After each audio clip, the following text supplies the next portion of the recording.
வணக்கம். அன்பார்ந்த அனுக்கிரகம் தமிழ் நேயர்களுக்கு உங்கள் ஜோதிடர் ஜே.எம்.எஸ். சந்திரமௌலியின் பதிவு. இந்த பதிவில் சனிப்பெயர்ச்சி மார்ச் 29ஆம் தேதி கும்பராசியிலிருந்து மீனராசிக்கு மாறப்போகிற பலன்களை பார்க்க இருக்கோம். அந்தந்த லக்னப்படி நம்ம அந்த பலன்களை பார்க்க இருக்கோம். அதுலேயும் நட்சத்திர பாத ரீதியாக சனி எப்படி பலனை வழங்குவார் என்பதை நம்ம விரிவாக பார்க்க இருக்கோம். கன்னி லக்னத்திற்கு சனி பெயர்ச்சி 6ஆம் வீட்டில இருந்து 7ஆம் வீட்டுக்கு போறாரு. இப்ப 6ஆம் வீட்டுல இருக்கும்போது வேலைக்கெல்லாம் நல்லா இருந்தது, தொழிலுக்கு நல்லா இருந்தது, ஒரு கடன் இருந்தாலும் கூட ரொட்டேஷன் அப்படியே ஓடிக்கிட்டு இருந்தது. பட் இந்த உறவுகள்ல தான் பிரச்சனை இருந்தது, உடல் ஆரோக்கியத்துல பிரச்சனை இருந்தது. ஏற்கனவே வழக்குகள் நடந்துட்டு இருக்கிறதுல அது சார்ந்து சில டெவலப்மெண்ட்ஸ் போயிட்டு இருந்தது. கணவன் மனைவி உறவு எல்லாத்துலேயுமே ஒரு நிம்மதிங்கிறது உறவு சார்ந்து நல்லா இல்லை. இப்போ 7ஆம் வீட்டுக்கே போறாரே, கெடுத்துருமா அப்படின்னு பார்த்தா கெடுக்காது. இப்போ காரணம் என்னன்னா, 7ஆம் வீட்டில் தான் சனியுடைய நட்சத்திரமே இருக்கு. ஆனால் ஒரு மாதம் வரைக்கும் சனியினுடைய நட்சத்திரத்தை தொடர வரைக்கும் அவர் பூரட்டாதியில் 4ஆம் பாதத்தில் போவார். அதில் ராகு ஏற்கனவே அங்கே இருக்காரு. அதனால அந்த சனி கூட ராகு சேர்றது நமக்கு 6ஆம் இடத்துல பலனை மாதிரி தான் நம்ம வச்சுக்கணும். அதனால உறவுகள் இன்னும் கொஞ்சம் விரிசல் அதிகமாகும் அப்படின்னு பார்த்துக்கணும். இப்போ ராகுவை பொறுத்த வரைக்கும் நமக்கு தொழில் கிரகம், பணம் மற்றும் உத்தியோகம், தொழில் பலம், அந்தஸ்து, கௌரவத்தை கொடுக்கக்கூடிய கிரகம். ஆனால் சனியை பொறுத்த வரைக்கும் உறவுகளை காப்பாற்றுற கிரகம். இந்த ரெண்டும் மிக்ஸ் ஆகிறதுனால என்ன ஆகும் அப்படின்னா, ஒரு மாதிரி உறவுகளும் சரி, பண வரவு, தொழில் சம்பந்தப்பட்ட விஷயத்திலும் ஒரு டல் அடிக்க ஆரம்பிக்கும். அதாவது ஒரு முடக்கம்னு சொல்லுவாங்க இல்லையா, அந்த மாதிரி. ஆனால் அந்த ஒரு மாதத்துக்கு மட்டும்தான். அதுக்கப்புறம் உறவுகள் எல்லாம் ஃப்ரீ ஆயிடும். ஏன்னா சனி தன்னுடைய சொந்த நட்சத்திரத்துக்கு போகிறார். அதாவது ஏப்ரல் 28ஆம் தேதிக்கு மேலே அவர் சொந்த நட்சத்திரத்துக்கு போகிறதுனால உறவுகள் இருந்த பிரச்சனைகளுக்கெல்லாம் சொல்யூஷன் கிடைக்கும். அதே மாதிரி நமக்கு ஆரோக்கியத்தில் இருந்த பிரச்சனைகளுக்கெல்லாம் சொல்யூஷன் கிடைக்கும்.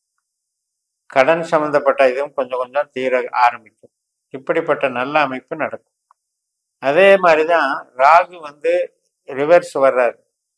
ஆனால் அவர் ராகுவினுடைய நட்சத்திரத்தை தொடுவதற்கு இன்னும் நாளாகும். மே மாதம் ராகு பயிற்சி ஆனாலும் கூட நமக்கு கொஞ்சம் நாளாகும். பட் இருந்த போதிலும் நம்ம இந்த டாப்பிக்கில் பேசுறது சனிங்கிறதுனால, இந்த சனி ராகுவும் ஒரு மாதம் சேர்ந்துருக்கிற அதே காலத்தில் சுக்கிரனும் வர்றாரு, புதனும் வர்றாங்க, அதே புள்ளியில் சேர்றாங்க.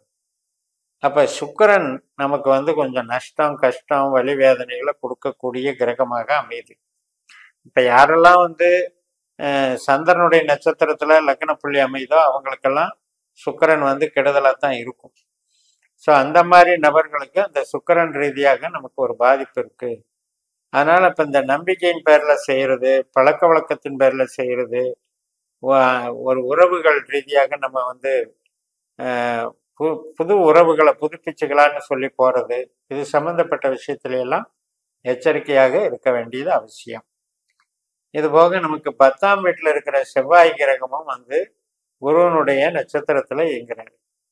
அப்போ அதுவும் ஒரு அசுப விளைவை கொடுக்குது. இந்த 7ஆம் வீட்டில் இவங்களும், இந்த 10ஆம் வீட்டில் செவ்வாயும் ஒரு அசுப விளைவை கொடுக்குது.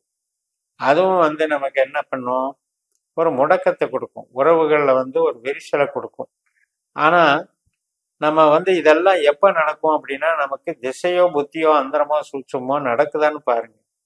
அது நடக்கும்போது தான் இதெல்லாம் நமக்கு சனி ராகு திசா புத்தி அந்தரத்தில் வந்தால் மட்டும் நம்ம இந்த சேர்க்கையில் பாதிப்பு வரும்னு எடுத்துக்கோங்க. அது வராதவங்க கவலையப்பட வேண்டியதில்லை. அதுக்கப்புறம் சனி கடந்து போய் உங்களுக்கு ஏப்ரல் கடைசியிலிருந்து அவர் சனி தன்னுடைய சொந்த நட்சத்திரத்தில் போகும்போது திருமணம் ஆகாதவர்களுக்கு திருமணம் ஆகிறது, புத்திர பாக்கியம் இல்லாதவங்களுக்கு புத்திர பாக்கியம் கிடைக்கிறது. அதே போல் சில டாக்குமெண்ட்டு டிரான்ஸ்ஃபர் ஆர்டர் பண்ணுறது, இதுக்கெல்லாம் சப்போர்ட்டாக இருக்கிறது. நல்ல விதமாக நம்ம எதிர்பார்த்த நல்ல நிகழ்வுகளெல்லாம் நடக்கிறது, சுப நிகழ்ச்சிகள்லாம் நடக்கிறதுக்கெல்லாம் சாதகமாக இருக்குது. அதனால் ஒரு வகையில் இந்த ஒரு மாதம் மட்டும் நம்ம சமாளிச்சுட்டா போதும். இந்த ஒரு மாதத்தில் நம்மளுடைய ஜன்ம ஜாதகப்படி யார் நல்லவர் கெட்டவர்னு பார்த்து இதை நீங்கள் பரிசீலனை பண்ணிக்கோங்க.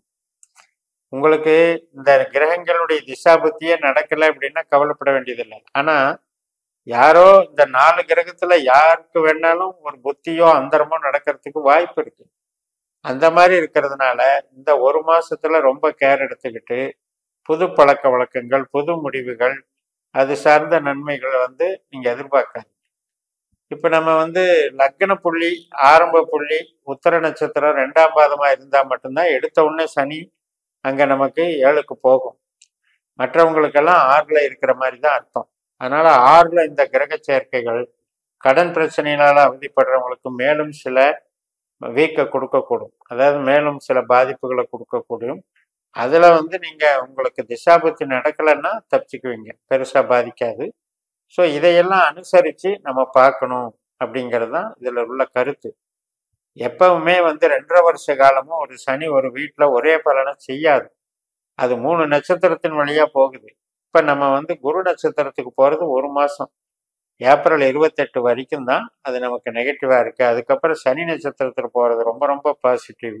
அதுக்கப்புறம் புதன் நட்சத்திரத்தில் போகும்போது எஜுகேஷனல் சம்மந்தப்பட்டது, கம்ப்யூட்டர் சம்மந்தப்பட்டது, ட்ரேடிங் சம்மந்தப்பட்டது, நமக்கு ஸ்டேஷனரி சம்மந்தப்பட்டது, புக்கு சம்மந்தப்பட்டது, டிஜிட்டல் மார்க்கெட்டிங் சம்மந்தப்பட்டது, கான்ட்ராக்ட் சம்மந்தப்பட்டது, இத்தனைக்கும் நல்லது பண்ணும்.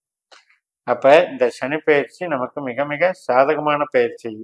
இந்த எக்ஸப்ட் இந்த ஒரு மாசத்துல நம்ம கேர் எடுத்துக்கணுங்கிறது தான் காமிக்கிறது. நமக்கு நடக்கக்கூடிய திசாபுத்தி அந்தரங்களை நம்ம ஜனனஜாதத்துல நட்சத்திர சூத்திர முறைப்படி கணிச்சு யாரு நல்லவர் யாரு கெட்டவர்னு நம்ம ரெடி பண்ணிக்கணும். அப்பதான் ஒரு கிரகம் இன்னொரு கிரகத்தை சேரும்போது நல்ல கிரகம் நல்ல கிரகத்தோடு சேர்ந்தா நல்லது பண்ணும், கெட்ட கிரகம் நல்ல கிரகத்துக்கு சேர்ந்தா நல்லது நடக்காது.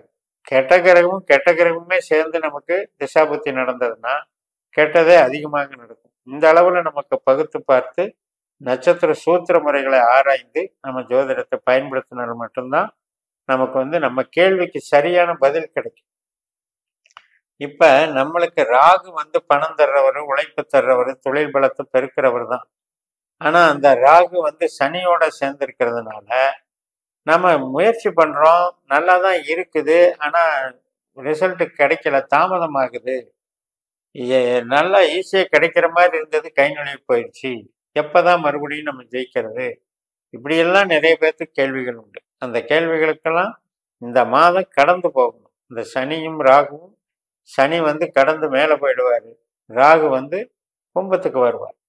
மீனத்திலிருந்து கும்பத்துக்கு வரக்கூட ராகு தன்னுடைய சொந்த நட்சத்திரம் இருக்கிற இடத்துலயே வரும் பொழுது இன்னும் வந்து நமக்கு தொழில் பலம் அதிகரிக்கும், பணவரவு அதிகரிக்கும், வேலையில ஒரு அங்கீகாரம் கிடைக்கும். அது வரைக்கும் நம்ம கொஞ்சம் வெயிட் பண்ணணும். இப்ப குரு வந்து 9ஆம் வீட்டுல இருக்கிறாரு அப்படின்னா பண வசதிக்கு அவ்வளவு ஒன்றும் சிறப்பு இல்லை. ஆனா அதே அவர் 10ஆம் வீட்டுக்கு வந்துட்டு செவ்வாய் நட்சத்திரம், ராகு நட்சத்திரம், குரு நட்சத்திரத்தை எல்லாம் கடந்து பாஸ் பண்ணும்போது தான் நமக்கு தொழில் ரீதியாக நன்மைகள் நடக்கும். அப்ப 6ல ராகு, 12ல கேது, 7ல சனி, 10ல குரு, இதெல்லாம் வந்து ஒரு பெரிய பாதிப்பு கிடையாது. நல்ல அமைப்புகளை உண்டாக்கும். வீடு கட்டுறதுக்கு, வாகனம் வாங்கிறதுக்கு, உற்பத்தி சார்ந்த தொழில்கள் தொடங்குறதுக்கு, இதுக்கெல்லாம் சூட்டபுளா இருக்கும். அதே மாதிரி இப்போ இந்த செவ்வாய் வந்து கிட்டத்தட்ட இந்த மிதுன ராசியிலிருந்து கடக ராசிக்கு மாறுற வரைக்கும் தான் நம்ம கேர் எடுத்துக்கணும். அது சம்மந்தப்பட்ட வகையில நம்ம கொஞ்சம் அண்ணன் தம்பி சகோதர வகையில மற்றும் நம்ம எதிர்பாராத சில நிகழ்ச்சிகள்ல உடனே அது பணம் போட்டு உடனே பணம் பண்ணணுன்ற ஆசையில போறதையெல்லாம் தவிர்த்துட்டு இருந்தீங்கன்னா உங்களுக்கு இதிலிருந்து தப்பிச்சுக்கலாம். ஏப்ரல் 28க்கு மேல எல்லா கிரகத்தின் மூலமாகவும் நமக்கு நல்ல நன்மையான பலன்கள் நடக்க காத்திருக்கிறது. உறவுக்கும் பலமாக இருக்கும், தொழிலுக்கும் நல்லா இருக்கும், பணவரவுக்கும் சிறப்பாக இருக்கும்னு சொல்லி நிறைவு செய்கிறேன். இந்த சேனலை சப்ஸ்கிரைப் பண்ணி ஷேர் பண்ணுங்க. உங்கள் தனிப்பட்ட ஜாதக பலாபலன்களை என்னுடைய வாட்ஸ்அப் நம்பரில் தொடர்பு கொண்டு பலன் பெறுங்கள். உங்களிடமிருந்து விடைபெறுகிறேன். உங்கள் JMS. நன்றி, வணக்கம்.